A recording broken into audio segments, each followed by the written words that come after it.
morning, everyone. Good morning, everyone. All right, it's our privilege actually to have you guys here. But before we start off, we just want you guys to put your hands together for your teachers that brought you here today. All right, and most importantly, we're gonna put our hands together for you guys who are here today. I know it's Saturday, so most of you guys sleep in on Saturdays, but you guys are here. So we appreciate that. And is there anyone in the building from Aspiration High School? No Aspiration? Oh wow. Alright. Is there anyone from Bedford Academy? Is there anyone from B-Smart? Alright. Okay. Is there anyone from MS61? Alright. What about IS 234? Alright. I'm gonna give a year for that. Okay. What about New Heights Middle School? And what about our neighbors, MS61? MS61 for real?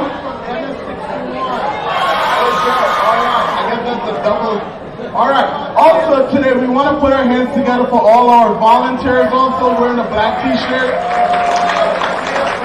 Thank you guys, today would not be possible without you guys. At this time, Mr. Brown's going to give you guys an introduction and then we're going to go with our program for the rest of the day. So all what I want you guys to do is like give your best listening ears.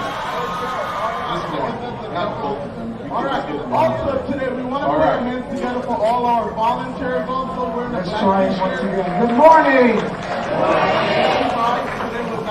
As Randy just said, we are very pleased to have staff, students, parents, and friends here today. It's a very, very cold morning, and for you, the students, to be here tells a whole lot about you and how serious you are about your education. Because you had an option this morning. The option is either to come out in the cold and come to this event or not be here. So you have used very good judgment about your future. And we are here to help, to motivate, and to guide you along that path. One of the things I need for all of you to know that it takes a whole lot to put a program like this together. And we want you to know that each and every activity, workshop, session that you are participating in today is important to you. In some instances, you may not be in a workshop or a class that you had registered for, but every class, session, activity is important. And I want to end on one note, and that is to the Science and Technology Entry Program, 2 high schools that we have as partners. All of those students today that are here, you are gaining points if you are a freshman, sophomore, senior, or a junior. You are earning and have earned 3 points by being here today. And that 3 points is an investment because you will get points for every activity that's in the STEP program here at Medgar, and that will count toward getting a scholarship in your senior year. So I have information that I've given to the principals and to the guidance counselors in those 2 high schools, and you will see how you can earn those points. With the possibility that when you graduate, you can get a scholarship of $2,500. So please ask about it, and we want to say to all of you today, thank you very much for being here. And And at this time, it gives me great pleasure to introduce someone, actually, not really to have to introduce someone, because this person is a renowned educator, a person who's known extremely well here in Brooklyn, in New York State, and in fact, globally. And I'm speaking of the Dean of the School of Professional and Community Development, Dr. Evelyn Castro.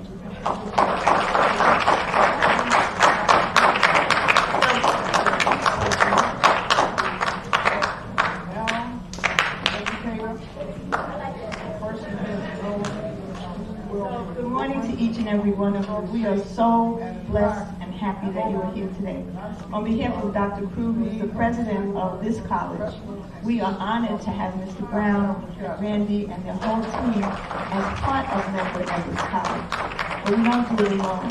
At the beginning, Randy acknowledged your teachers. I'd like all of the teachers to please stand, and I think you need to give them another round of applause.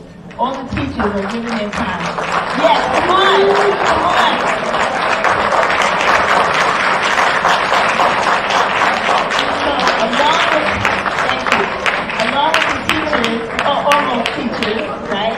Some of them are inspiring. All of us who are along the road, I've been a principal, I've been a superintendent, all of us along the road meet people who think that we can't do what we can do.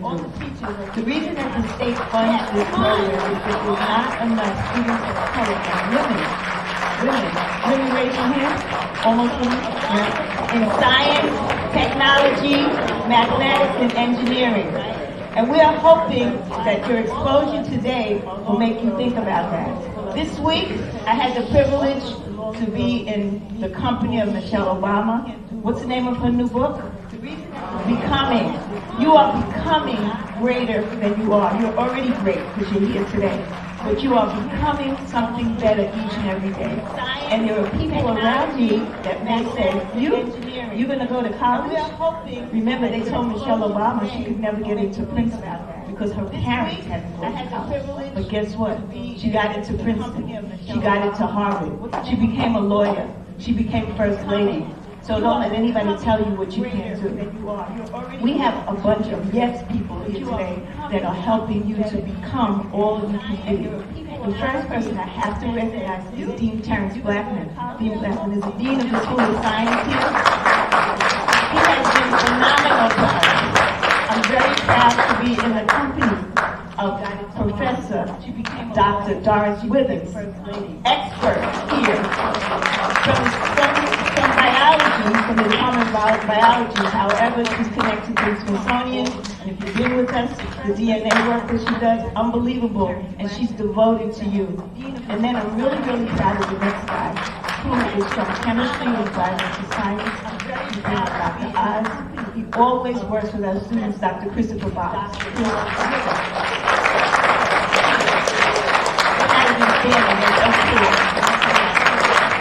Now we reached out to an expert in drones because we know everybody knows what drones are. So our drone expert is over there on the side. He's giving his time to us. And the other partner, who is sitting quietly on this side, who directs the Liberty Partnerships here, takes this out to all different colleges to visit. He's there for you all the time. Sean Anderson. Thank you.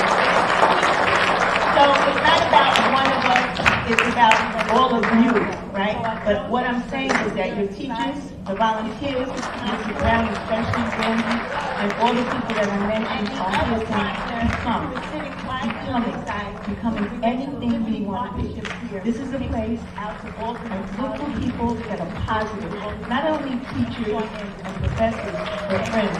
You have friends that are not supporting you, that don't have aspirations, and say, what are you doing? Why don't you stay home and sleep? That's not your friend, okay? Look for people that are going to lift you up and always be positive to you. Thank you. Have a wonderful day.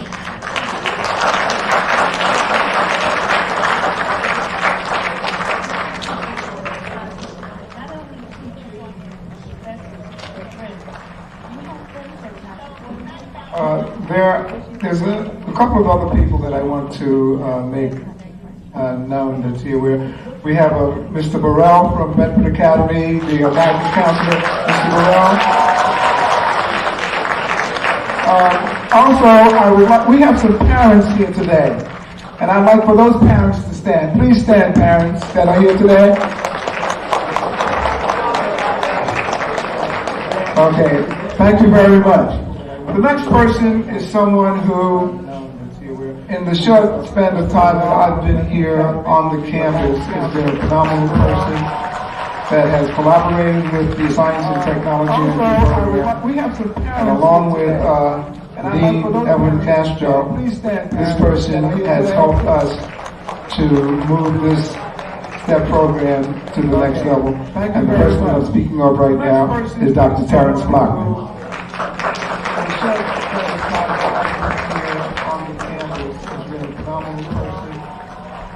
Good morning. Say that again for me. Good morning. It's a pleasure to see you here this morning, and I want to speak just for 5 minutes to give you some sense of why this is really vitally important. First, let me be on my good manners and say welcome to Medgar Evers College on behalf of President Crew, Provost Okereke, and all of our faculty and staff here. It is a pleasure to have you in our building this morning. Good morning. I want to, before I say a few more remarks, also, I want to speak, we've said it, but we haven't really said it. I want to say that why this is really vitally important. Mr. Rando and Mr. Brown and I have met and say welcome for at least 1 hour every week for the last year and a half.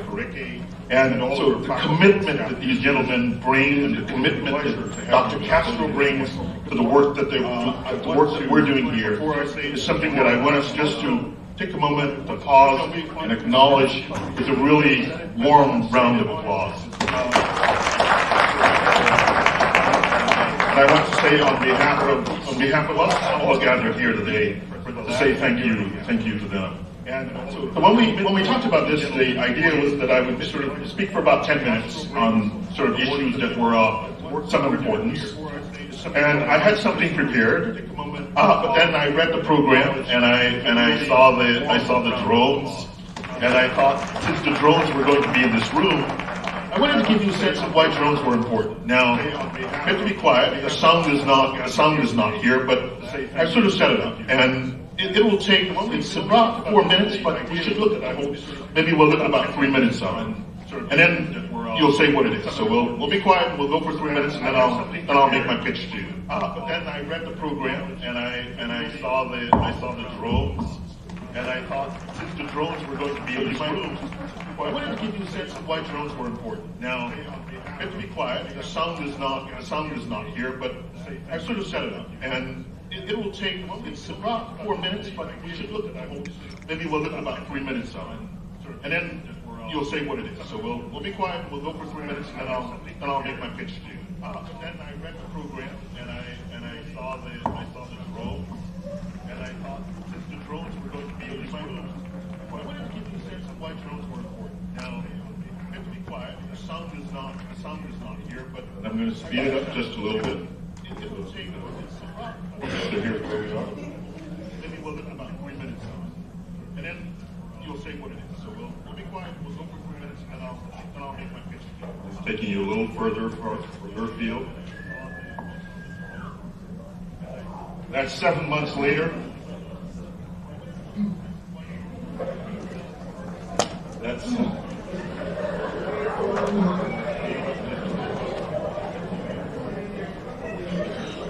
you can say you're on the surface of the red planet. Taking you a little further from your field. That's 7 months later.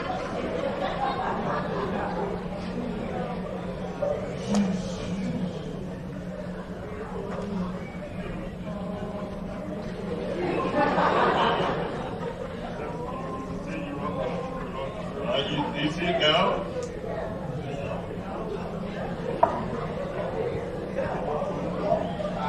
No, that's not Wally. That is.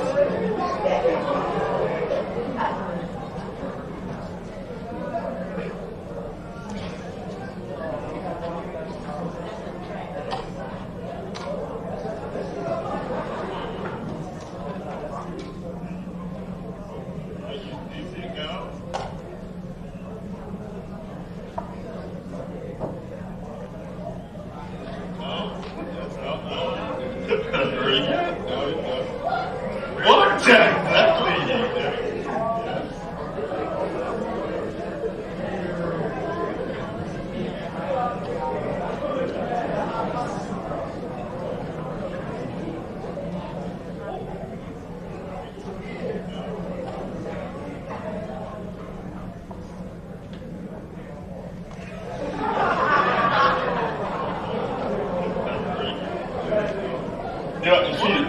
Now, see, what was that?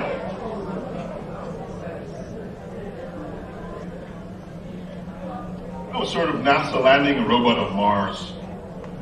And you see, we can't go to Mars. It took about 7 months, that trip. And we can't go to Mars, but we have to think about how we get to Mars. And so I'm sure most recently you guys saw the InSight rover just went to Mars. You see what I dream of? I like thinking about Mars and what's there. And what I dream of are sort of someday I would look at that photo of those folks at NASA and I'll see young people like you who landed the rover on Mars. Or I'll see you on Mars and I'll say, well, we've had something, I've had something to do with it. Now you might think, so give me 2 moments. You might think this is probably too hard for you. And so my colleague, Dr. Castro, just mentioned what I dream of, or sort of just mentioned my colleague here, and I'll see young people like you just mentioned our colleague Chris Fox. And so I thought, while I was sitting, that I should tell you something about Chris Fox. And so, what does Chris Fox do? Chris Fox studies the atmosphere on Mars. So this guy right here, stand up for a moment, Chris. Stand up. Just understand what's going on. This is the guy who can tell you whether or not there's water on Mars, so whether or not you can live there. Yeah, this guy right here.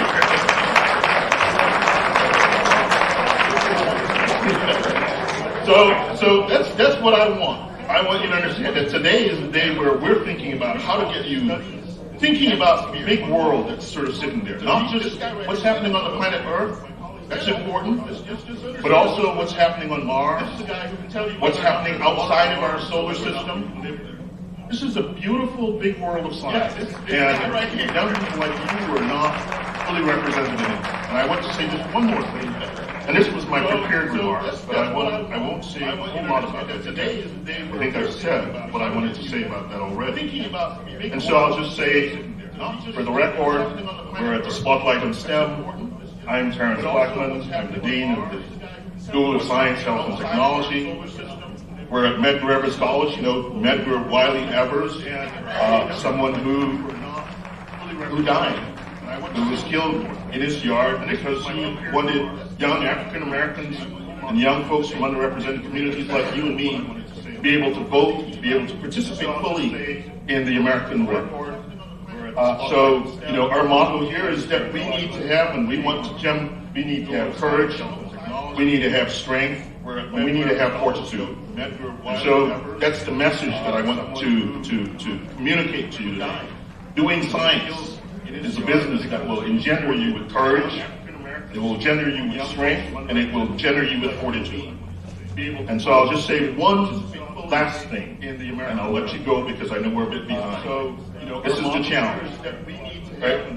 African Americans constitute about 12% of the population of the United States. Not 12%. That's the message that I want to just taking a random year, 2011, say.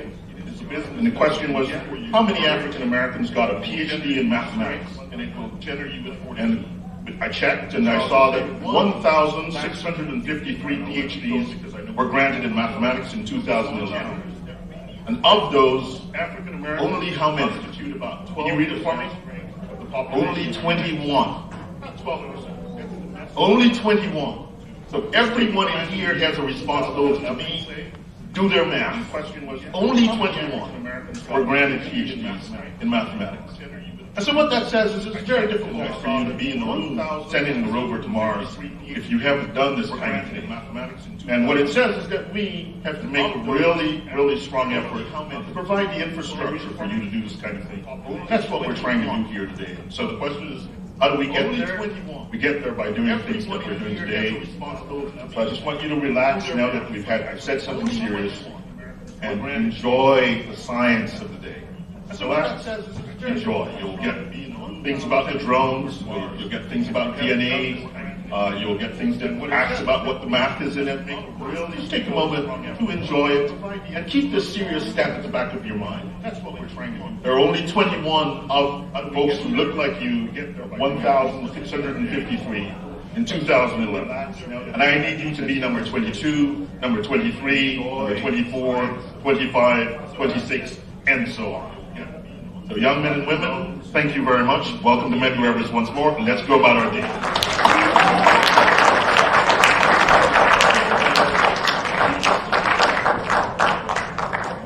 There are only 21 folks who look like you, Dr. 1,653 in 2000.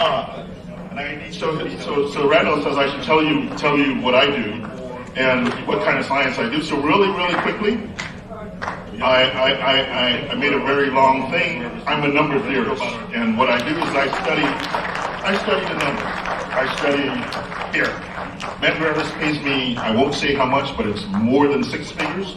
To think about -4, -3, -2, -1, 0. And I kind of say some interesting things about it. And occasionally, I'm glad you asked me that.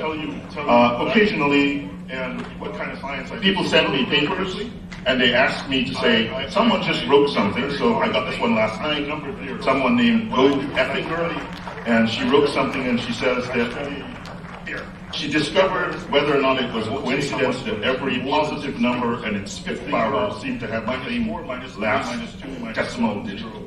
And so I'm going to check to see whether or not this is true, and someone will write to me and they say, "Here, Dr. Blackman, can you check to see whether or not the work that this person has done is true?" And I'll go home and I will sit down with my pencil and paper and I will work it out and I will send it back to them and I'll say, "Yes, it's true," and or I'll say, "No, it's not true." And that process is called, being a reviewer for a journal. So I do those kinds of things. But broadly, I think about these numbers that sit in 1, 2, 3, 4, 5, 6. Seems innocuous, but I can tell you lots of things about them, but I don't want to because I know we're a bit behind. And I might get going too far. So once again, thank you. Thank you, Dr. Blackman.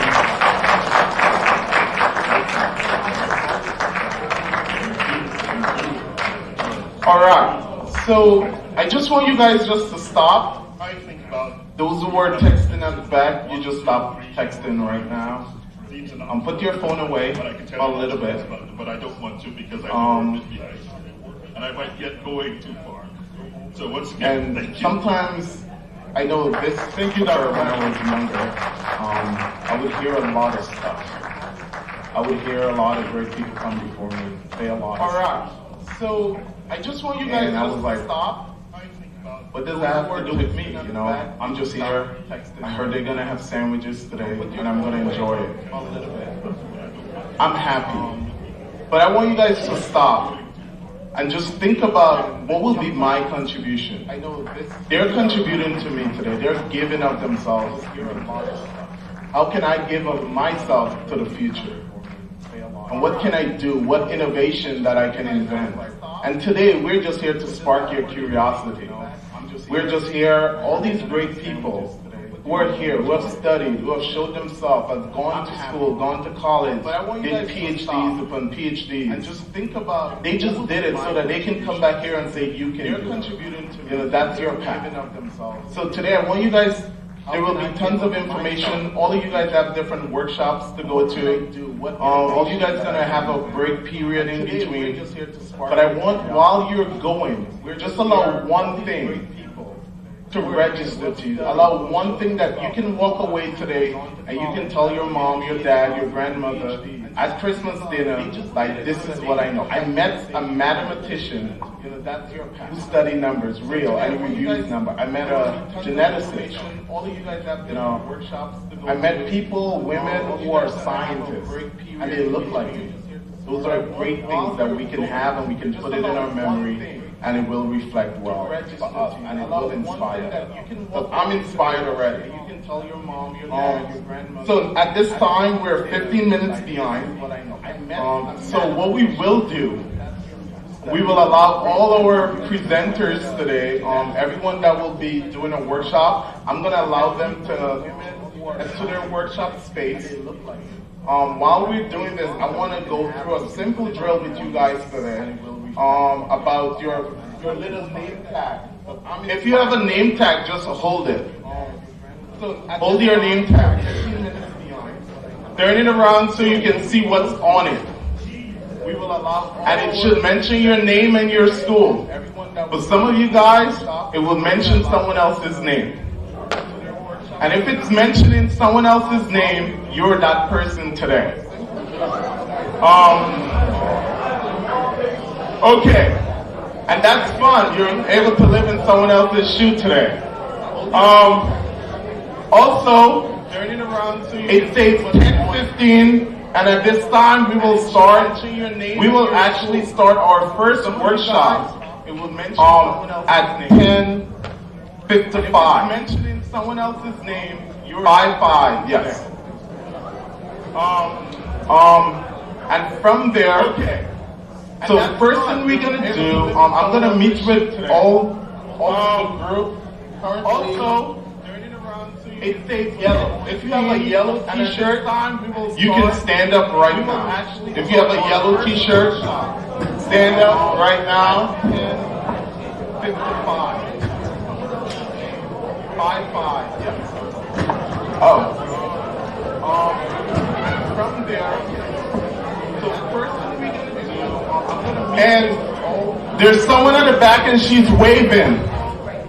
If you have a yellow t-shirt, you're gonna walk with my sister and you're gonna follow her and say goodbye to your friends for now.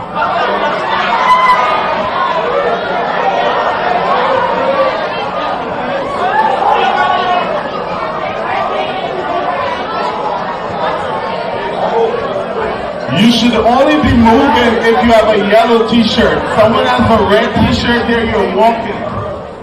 If you have a yellow t-shirt, only yellow t-shirts should be moving right now. And say goodbye to your friends now.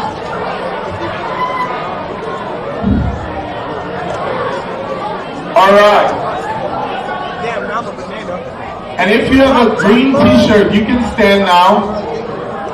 You should only be moving if you have a yellow t-shirt. Someone has a red t-shirt here, you're walking. And green t-shirt, I want you guys to take your name tag, should be moving right now. And I want to know if you have 3D printing. If you have 3D printing, can you raise your hand? Alright. Can you follow Mr. Brown to the President's Conference Room? Only if you have 3D printing right now. And green t-shirt, I want you guys to take your name tag, should be moving right now. Abby, and I want to know if can you stand? Alright. If you have college readiness right now, just raise your hand if it's a college readiness. The President's Conference Room. College readiness. If you have 3D, the guys over there from Bedford Academy, any of you guys have college readiness now? For those who have college readiness, can you go and meet Abby from at the back? Abby, I want to know if can you stand? And Abby will take you to the library. If you have college readiness right now, just raise your hand. If you have college readiness now. And everyone else with green t-shirt, you can walk to the back and I'm going to meet you there. And if you have a red t-shirt, you should all be sitting in the middle. Red t-shirt, you will be staying here, and everyone should be in the middle, at the back. And today you guys will have the privilege of learning about drones and the amazing things we can do with them. And everyone else with green t-shirt, you can walk to the back, and I'm going to meet you there. And if you have a red t-shirt, you should all be sitting in the middle. Red t-shirt, you will be sitting here. Not fair. I'm not fair. You guys will have the privilege of learning about drones and the amazing things we can do with them.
Morning. A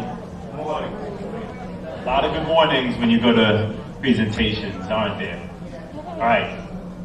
Let's see how much noise we can make, because noise makes a great morning. All right? The yellow group, when they were being spoken to before you guys all came together, said that they were the loudest.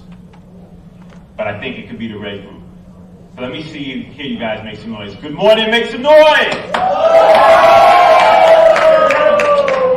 I think the green group is even louder than that. Let's try it one more time. Good morning, make some noise! That's a lot better. Yellow group. All right.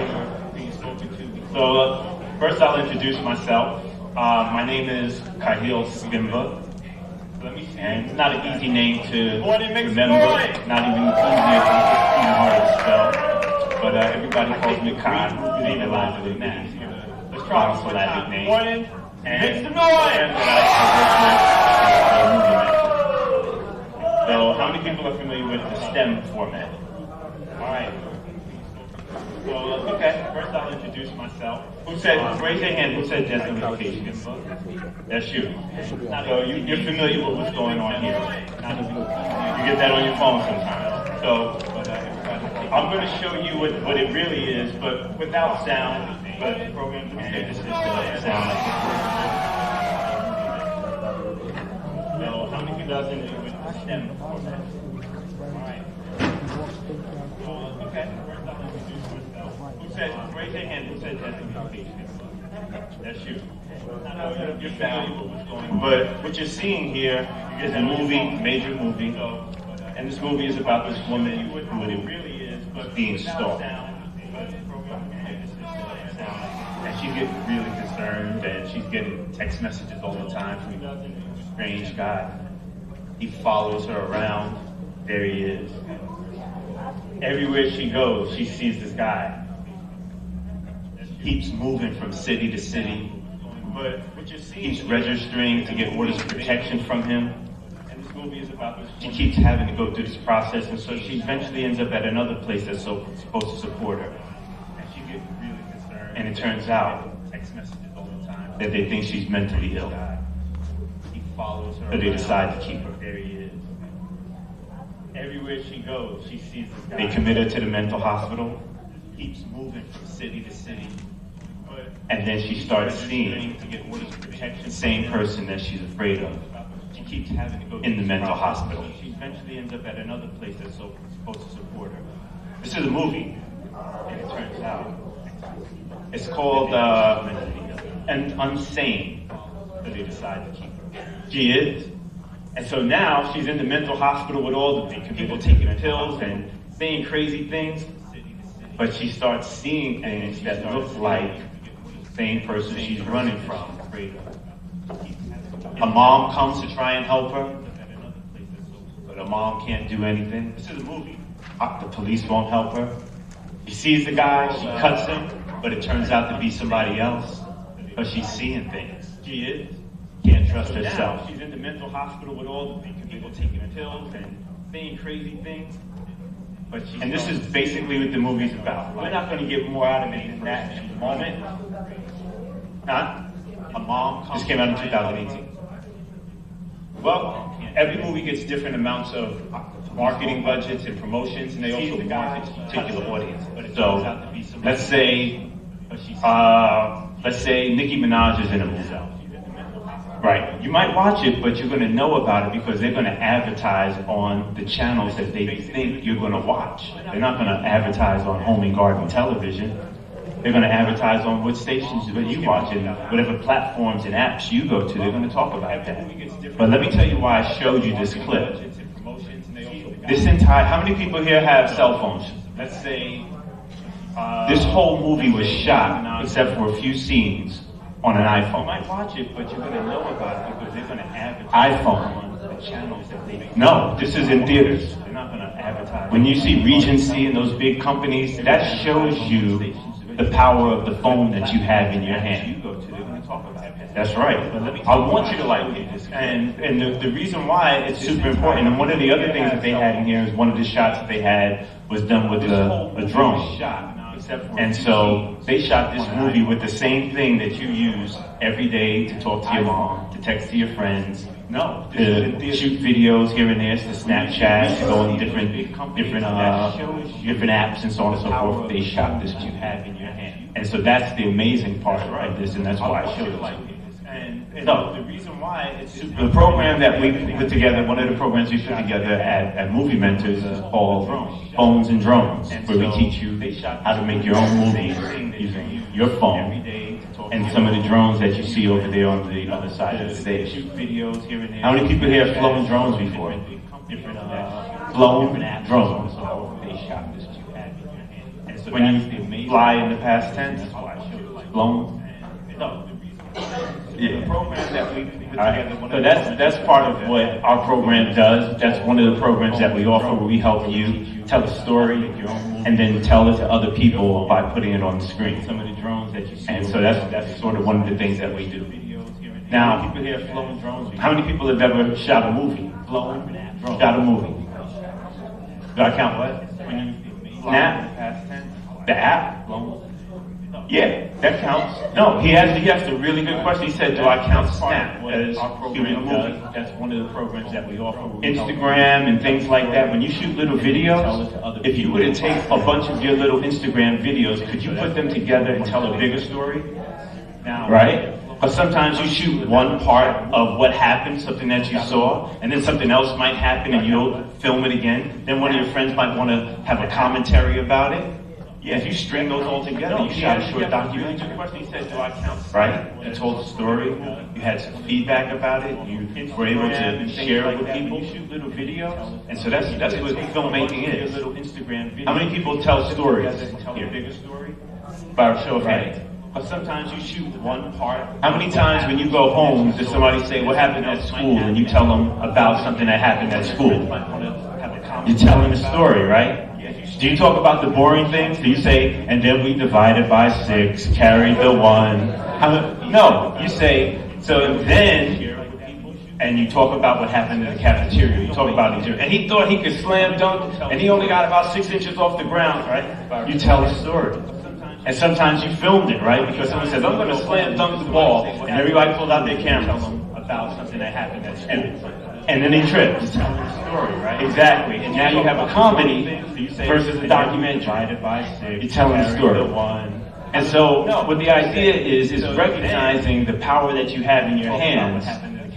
And then we talk about the STEM format: science, technology, engineering, and math. And in our program, we just add one more letter, an A, for the arts, and it's called STEAM. And the arts part is filmmaking. But where does filmmaking connect to science, technology, engineering, and math? And a lot of times people don't make that connection, but you do it each and every day. Alright, how many people wore enough clothes today? Wore the right coat? Felt good and comfortable outside? Science, technology, engineering. How many people felt cold outside like you wish you had more on? Alright, so on the science part, you didn't watch the weather.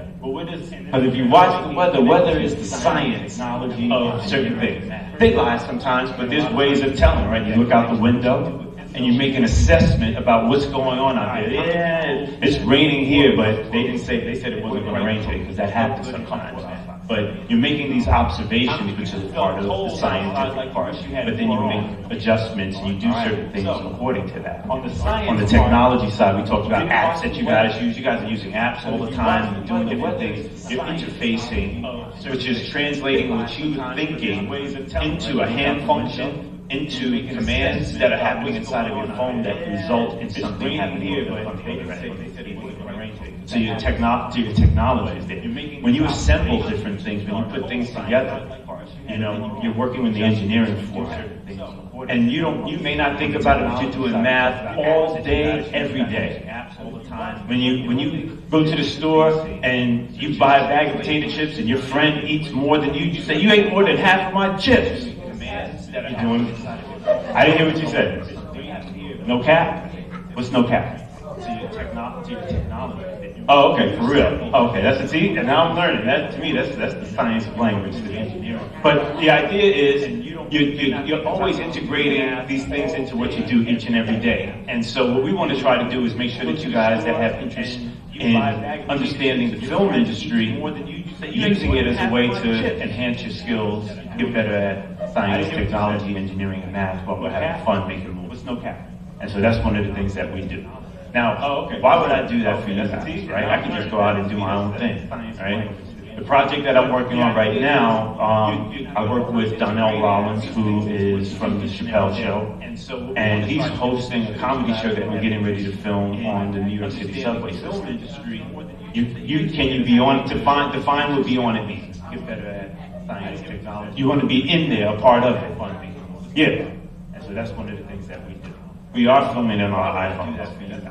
I could even show you some, we shot a pilot, and I could show you some of the cameras that we use, the cameramen working and things like that. And how many people here watching Practical Jokers?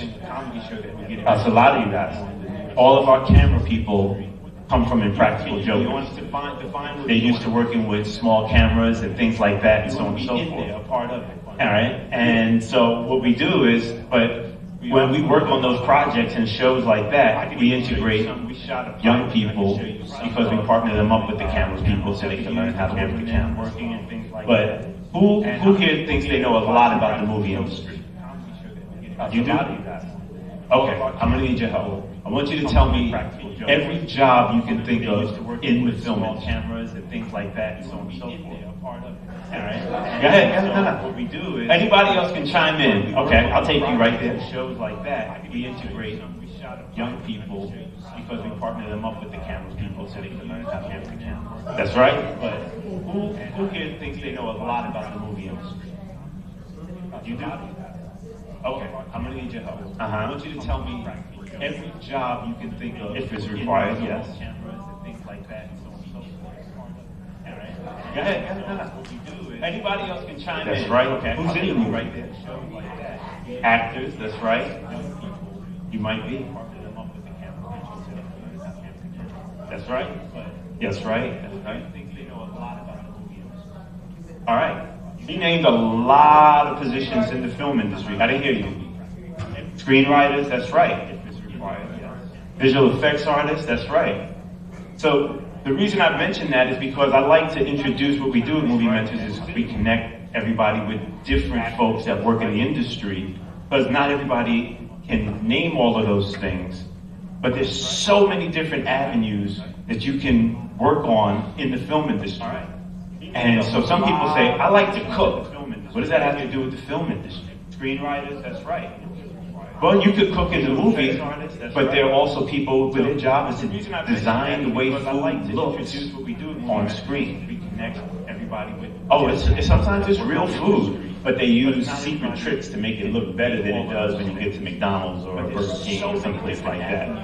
That you can work on. That is, but they need people that are experts in handling food and knowing that and knowing the science of what they can manipulate so that it looks good on camera. Like, you ever see somebody eating an ice cream cone on TV commercial? It's typically mashed potatoes. Because what'll happen to ice cream under hot lights while they're waiting? Exactly. So they use a little food coloring and some mashed potatoes, and the ice cream looks delicious, and they spray it with a little bit of hairspray to make it look shiny, or some cooking oil with some like Pam or something like that, and they make it look delicious. And they look like they're licking it from behind. They're not licking anything. But there you see the application of science being used, but they're a person that works in that food industry, helping decide how it needs to look so that it looks the best, and so on and so forth. But we partner people up with people in the food industry because also you feed the actors, you feed the camera people, you feed all these people, and if you don't know it, they're one of the most important people on the film set. Because when everybody's working together on that film set and it's time to take a break and anything, you don't have your food together, people go on strike.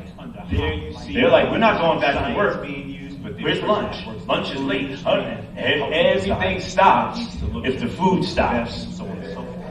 A lot of people don't know that. It's one of the most important things. And everybody's happier when it's called craft services. The people that bring food and set things up, they set up the tables, they have to plan, they have to use math to plan how many people they're feeding, so they have to prepare, they have to calculate how much time it's going to take them to prepare before they get the food there. They have to use science to make sure the food is going to stay warm in the meantime, which means they're using technology because they're using either microwaves or hot plates or convection ovens and different things to make sure everything tastes the best. And they're implementing these things, and it's super important that they do that. And then they set up stacks everywhere, so everybody is happy. They have to plan, and that's one of the things that we do, connect people with someone that'll work in craft services, help them prepare how much time it's going to help them support the team by making sure everything is delivered and presented in a way that keeps the team happy. Because it feels good when everybody's working.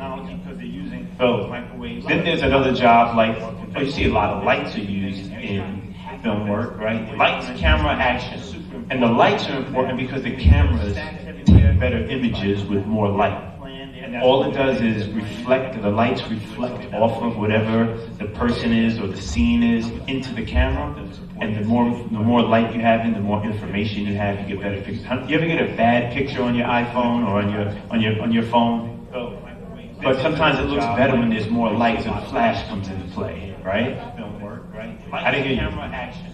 And the lights are just, so you need to add that light, more light. And so there's people that work on the lights, but you have to put the lights in the right direction or else it'll shine right into the camera. Or it'll make the person lose detail. And so there's another more light. So you learn how to work with lights and things like that. You learn how to work the cameras.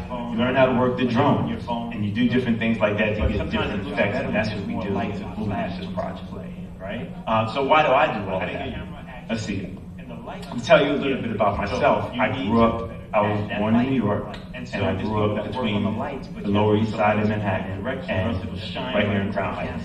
I grew up on Park Place in Franklin, and I went to Jackie Robinson. I don't know if it's the same name school, but right around the corner, IS 320. It's still there? Okay. You teach there? Okay, yeah, I went to IS 320. So I'm from this neighborhood. And this neighborhood was a lot tougher back then than it is right now. It was a lot tougher. You know, you might go to school with sneakers and come home without sneakers because someone took them off your feet. Yeah. Oh yeah, a lot of people shook their heads no. You might go to school with a coat and come back without a coat. Oh yeah, a lot of people had that attitude. But the point is, it was something you had to think about every day. He's gonna try to take my coat. And then, when you got home, or before you went to school, your mother would say, you better come back with your coat, or a black eye, because someone took them off your feet.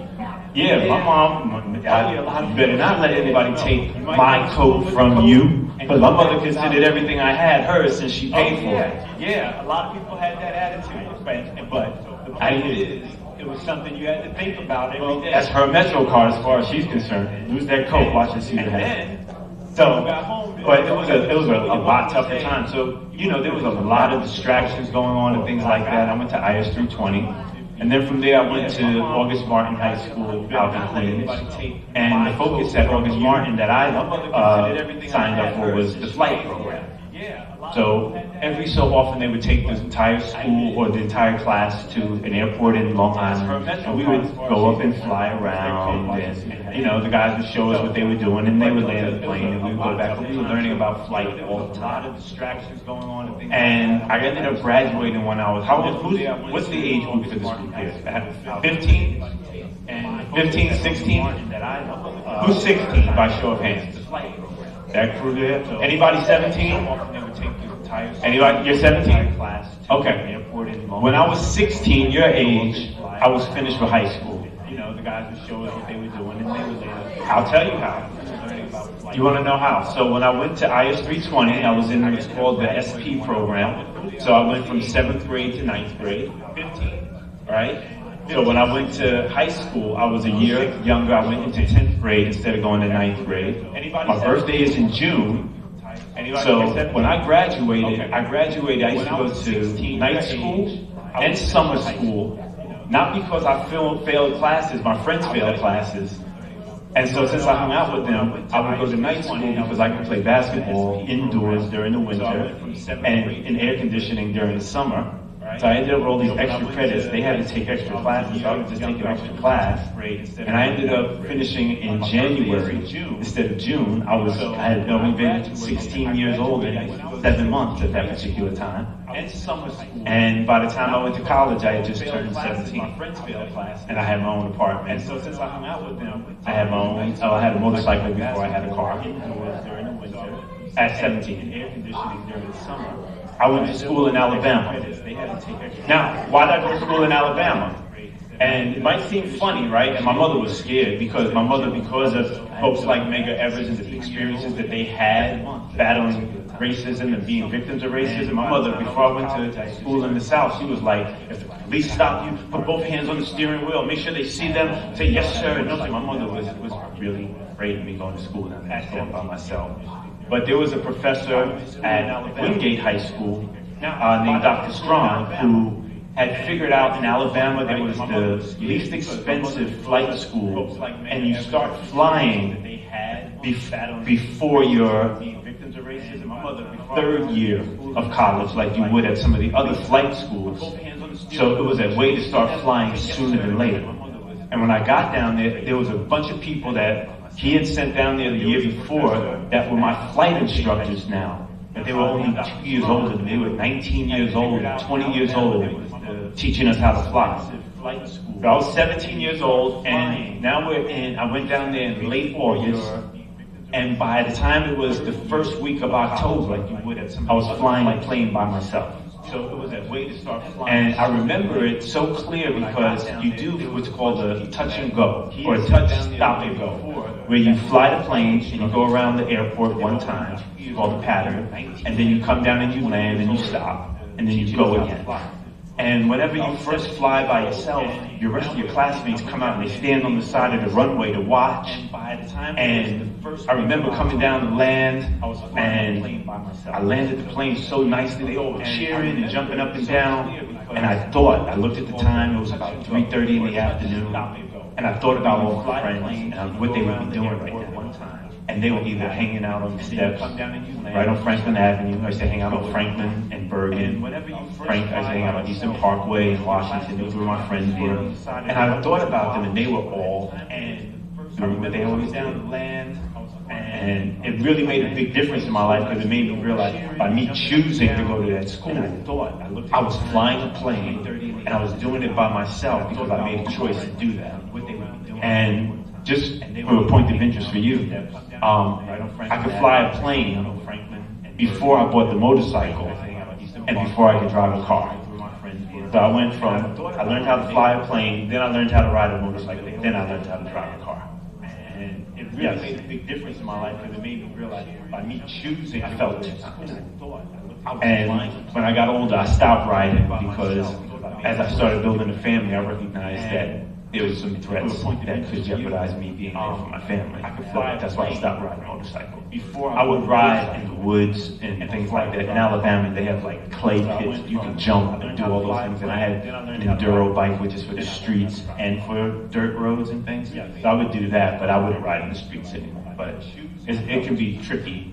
And especially if you don't understand the science of how to balance a motorcycle well and what to do when things feel strange.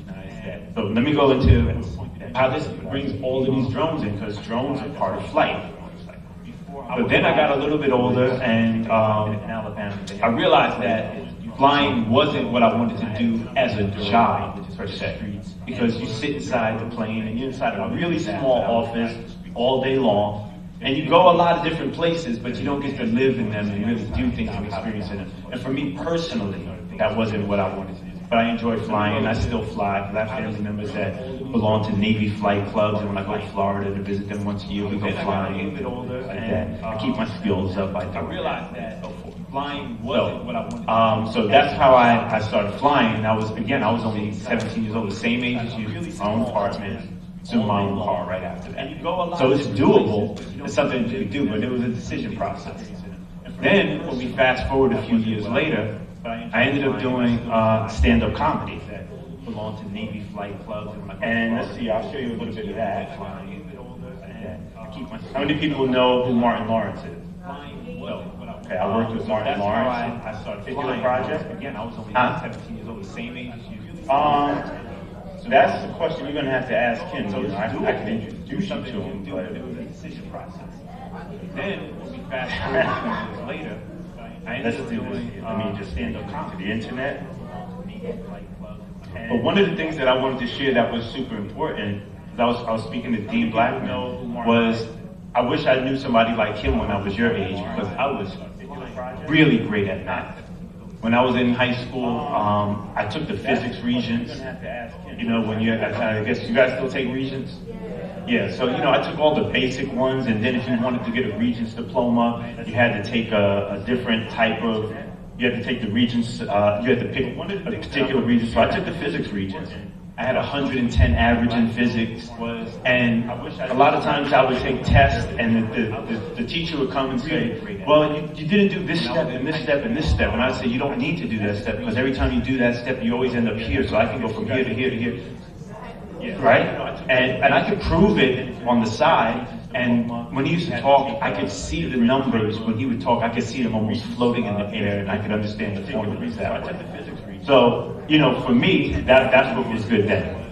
All right, let's take a look here. So here we have the teacher would come and say some of the work. Yeah, that's good. But there was a show that used to come on HBO called Def Comedy Jam.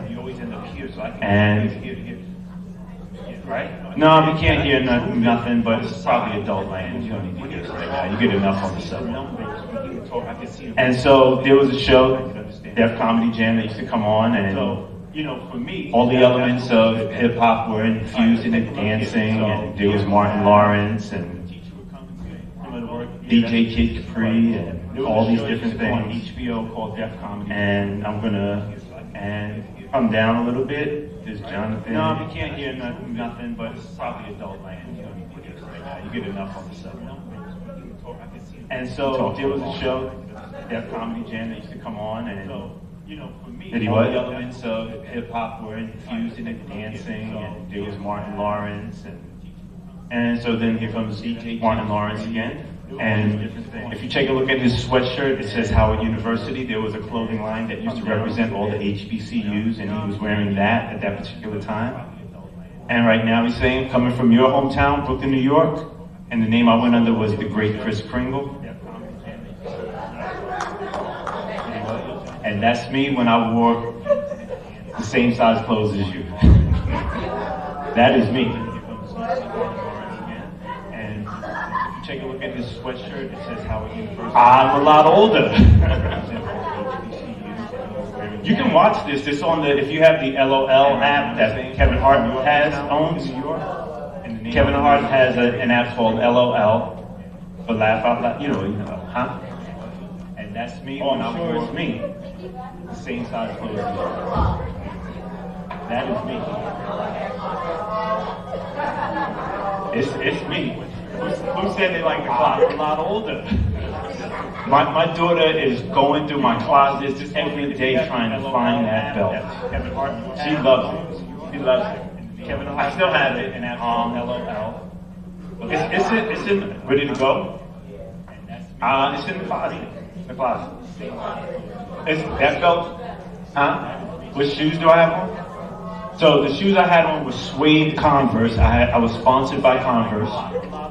So they used to send me boxes of sneakers every month or every quarter, something like that. And I still have Converse that are brand new that I haven't even worn because they sent so many.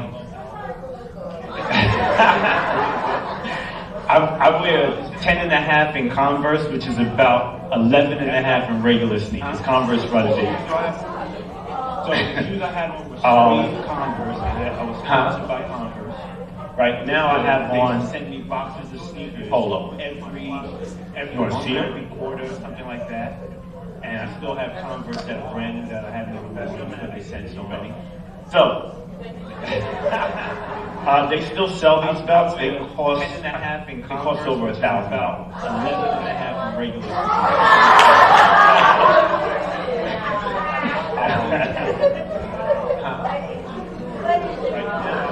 So when I grew up, my family used to take me to church, and folks used to get the Holy Ghost. And so it looked like exercise to me, and so that was my version of the Holy Ghost for exercise.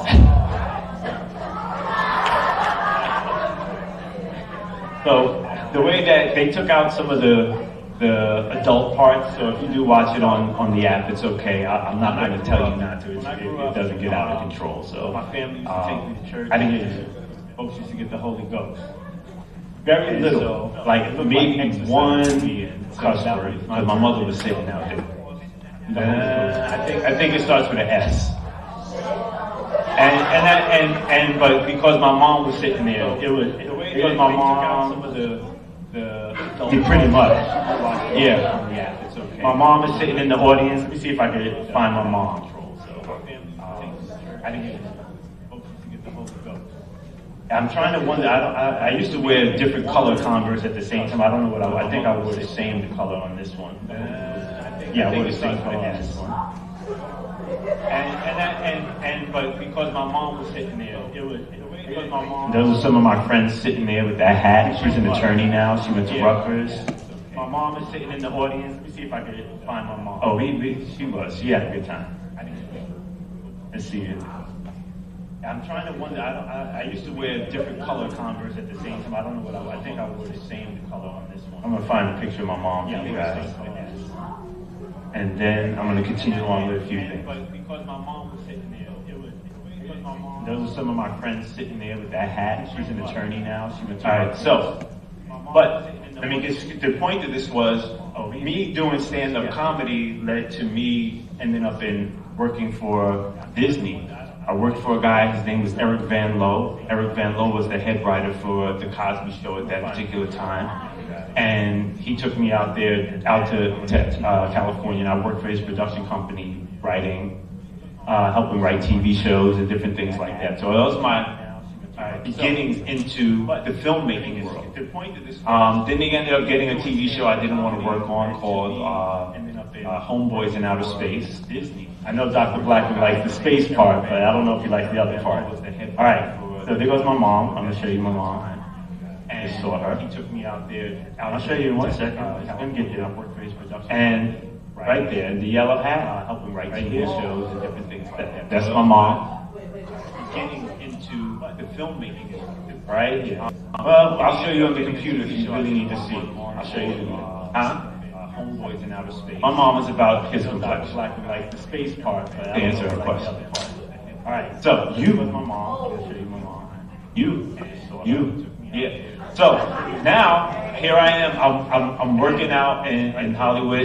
They give me a TV show I didn't want to work on, and so I came back and I said, you know what? I'm gonna learn how to make my own stuff. And I went to Hunter College. I'll show you on the computer. And when I got to Hunter College, I started working in the film program there. I ended up majoring in film. I ended up finishing with a degree in film and a degree in communications. I was a double major. While I was there, everybody recognized me because they saw me on TV. They thought I was there for a show. So I created an organization called the Comics Union. And what we started doing, we started producing comedy shows at the college. I knew all the comedians, so they would all want to come down to our show. We started getting sponsorship because I had a radio show, and so because I was on Def Comedy Jam, it was owned by Sony Records at that time. They used to send us all the free music we wanted, posters of every superstar that was out there at that particular time. And at that time, it was the Fugees and Nas and Cypress Hill and a bunch of groups like that. And we used to have all this stuff. Biggie Smalls. I had relationships with Bad Boy Records and things like that. I used to write things for them. Sponsorship because I had a radio show. Okay. Most people usually ask me if I knew Puffy and Biggie, and yes, I knew them at that time and stuff. And that was just from these relationships that grew out of me doing stand-up comedy. Yeah. That was out there at that particular time. Kim. That time I knew Kim, but I wasn't friends with Kim. Kim used to come. I used to live on St. James in Washington. Biggie lived across the street.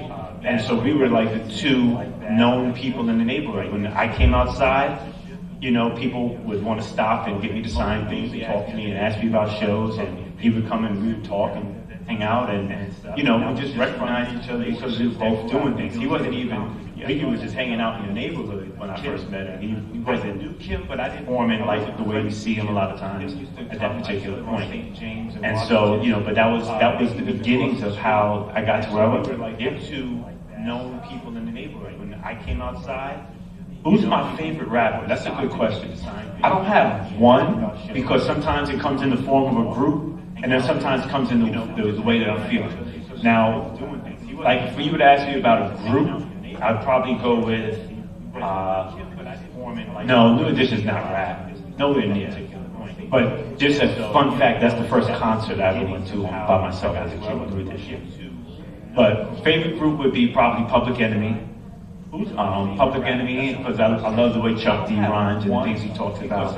If you were to ask me about favorite rapper, it depends on which era, but if from the radio era, I'm a big fan of Big Daddy Kane, Nas. I like Jay-Z. When Jay-Z and Nas were battling, I leaned towards Jay-Z because I like his flow better, but I love Nas's content better.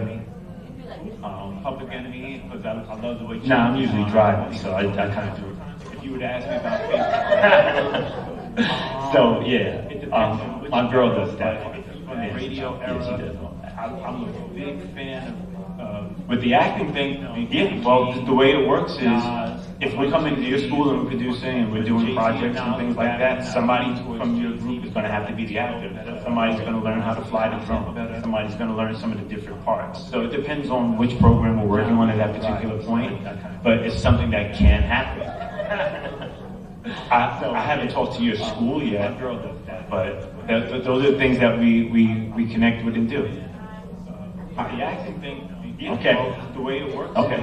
And it's all doable. And the idea is, bringing folks in that do act so they can talk to you about what that path looks like, how you can best prepare.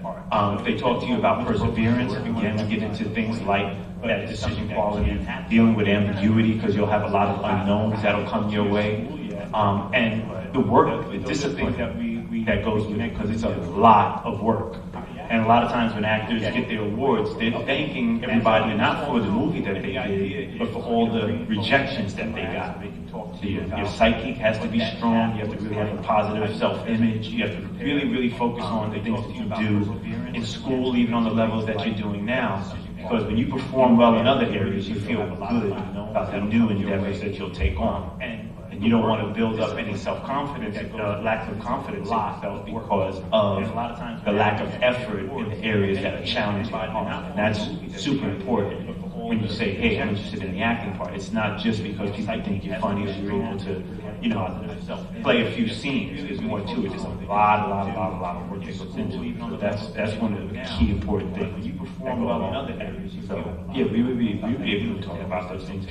Like we could tailor what a curriculum looks like. It depends on how long it is. We were in your school for a year. We would start off with screenwriting and different things like that, and we would come up with the idea of what our story is going to be. Then when we figure out what our story is, everybody has input, but one or two people, maybe three, might be responsible for making sure that screenplay goes in the right format so that everybody can work together by reading the same script. Then we would get into somebody who maybe we could deal with some of the artists, and we get into drawing the storyboards, which you tell the camera people how we're going to figure out what we're shooting, what it looks like, what angles we put the cameras at. Then we would have our producer come in and say, okay, well, we want to be smart about it. You ever watch a movie where they're in the precinct and they're talking to the cops and so on and so forth, and then next thing you know, they're at the house, and then they're in an airplane going to another country, then they come back, and then they're back in the precinct and they got arrested? Okay, but the stuff that happened in the precinct, they shoot it all one day, same time. So when they're talking to the cops the first time, when they're getting arrested, get shot all in the precinct, because they only want to use the precinct one time. Why work in sequence when you can break it up and say, all right, I looked at the script, everything that happened in the precinct will take us 2 days to shoot. We can bring the cameras here, shoot everything, clean up, be out. Versus bring the cameras there, now we're going to shoot the airport scene, then we're going to go to the apartment, then we'll go back. So the producer now, look, see that everything is together. Then you have your script coordinator that's going to say, okay, in this scene, you had blood on your shirt here and a knife that had blood on it. take a picture of you, so when you come back the next day to shoot again, they're gonna make sure that the blood looks exactly the same, that the blood is over here, and so forth. But sometimes you watch a movie and someone's smoking a cigarette and it's this long, and they're still talking, and the cigarette is small, and then the cigarette is long again. That doesn't make sense. And so that's part of making sure the continuity is in place. There's somebody that's their only job. They make sure that everything's set up. Then you have the people that are going to learn the lighting and different things like that. People that have to learn how to fly the drone. That falls under the camera department, but it's a specialty because you have to have a pilot.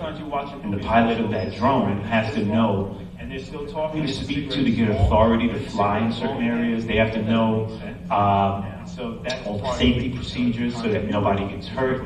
They have to know all the things to make sure that the drone is operating correctly so we get the right camera shot. And then the camera has to be set up to shoot a certain way so that it matches the other camera, things like that. So those would be the things that we would do. But then when I'm done, who said visual effects? So you said, now we gotta go into post-production, the editing. Now we gotta take all those pieces and put them together, which moving like a jigsaw puzzle all around and make it smooth and readable so that everybody can record. Then we get into that. And so now we have to make sure that the sound sounds right. We have a sound person there, but now we have to combine the sound with it. Because the sound recording, which is one of the most important parts of film, because nothing worse than a film with horrible sound. But then we might need music. And so now we're going to talk to our people that love producing music and say, okay, we're going to work on you. Yeah, you help support the legend, but now the focus is on you producing the soundtrack for the particular film. And then even important things come into play, like, okay, we got to do the credits. We got to make sure everybody's name is spelled correctly, so we show respect to everybody by making sure that they're represented the way that they like to be represented, and so on and so forth. And that's kind of what we want to do. But the idea is you're also working with people that have done this in the past, that do this for a living, and they can speak to you about things that can either help you get into that direction, things to avoid, things to focus on, and things like that. So that it's a little bit easier for you to make those choices. So yeah, we can come to you. Yeah, long answer, but that's what it would look like. And we might do something abbreviated program. We might just go in and do a workshop with drones and show you how to fly the drones. You learn the basics of that. We might do one that's just an acting workshop. So those are the things that we speak to you about, things that can help get into that. Let me see what else we need to mention. Check time. I go again. Yeah, long answer, but that's what we're getting close to that point. And let me see if there's anything else that I really want to share with you guys, because I think it's super important. Some of the things that I'm not going to call anybody out by name, but over here when we were working, or when the speakers were up, there was little what we call a peanut gallery, little comments being said, and people think that they're funny sometimes. And sometimes it works for the situation, and sometimes it doesn't. But your humor is a form of intelligence. But the maturity comes when you apply it at the right time. So that's one of the things that you want to do. And so, I wanted to mention that because one of the things when I was a kid, I was the clown in class. And it was typically because I was done with my work before everybody else. I also grew up as an only child. I had siblings, lived with my mom, it was just me and her. So, get to school, that was time to socialize and have fun with people.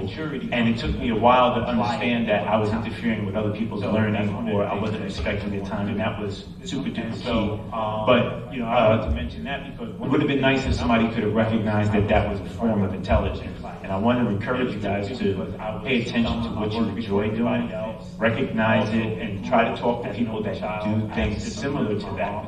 And now with the internet, you have access to people where you can send a letter to a corporation, a person that works there, and say, hey, I go to this school, I'm interested in doing that.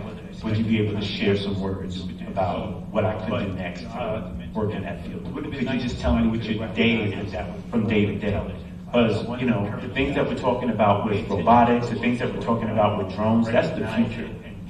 Drones represent careers in so many areas where now people that work on phone lines where they used to climb up the poles, they don't climb up the poles, they just fly a drone, they can take pictures of what they're looking at and analyze it safely on the ground. Sometimes people get lost in the woods, Why fly helicopters all over? It takes a lot of gas and it's hardly, you can fly drones all over that have infrared, and so they can see heat signatures on the ground and identify where people are and find and save people a lot quicker and things like that. So these are some of the things that represent the future where you're going. I hear people afraid of robots. They're taking our jobs. No, they're changing your jobs. So instead of you being the person that does the sweeping, the robot will do the sweeping, but somebody has to know how to program the robot. Somebody has to know how to maintain the robot. Somebody has to know how to fix the robot. There's a lot of different things that come up, and as technology evolves, I want to invite you guys not to be afraid to keep your eyes open. Always look at what the opportunity is, and then take the time and have the courage to connect with people and speak with them and say, can you tell me about that? And, you know, partner with your family, people that in your family that are supportive of you, and just make sure that you let them know so that they can help you accomplish those things too. And I will take some time to talk with your educators, and hopefully we can bring the program to you guys. It is a pleasure talking with all of you guys. And all of the great questions, you know, I sense, and then take your minds working. I really appreciated the questions, and I welcome any other questions. And if you guys want to meet me by the drone before you leave, I'll answer questions about those too. And so in the meantime, thank you from the stage, and I'll see you guys over there. And I will take some time to talk with your educators, and hopefully we can bring the program to you guys. It is a pleasure talking with all of you guys. And all of the great questions, you know, I sense your minds working. I really appreciated the questions, and I welcome any other questions. If you guys want to meet me by the drone before you leave, I'll answer questions about those too. And in the meantime, thank you from the stage, and I'll see you guys over there.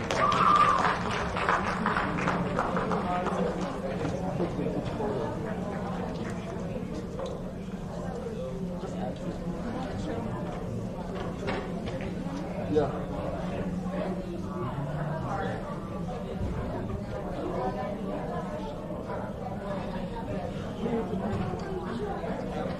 First.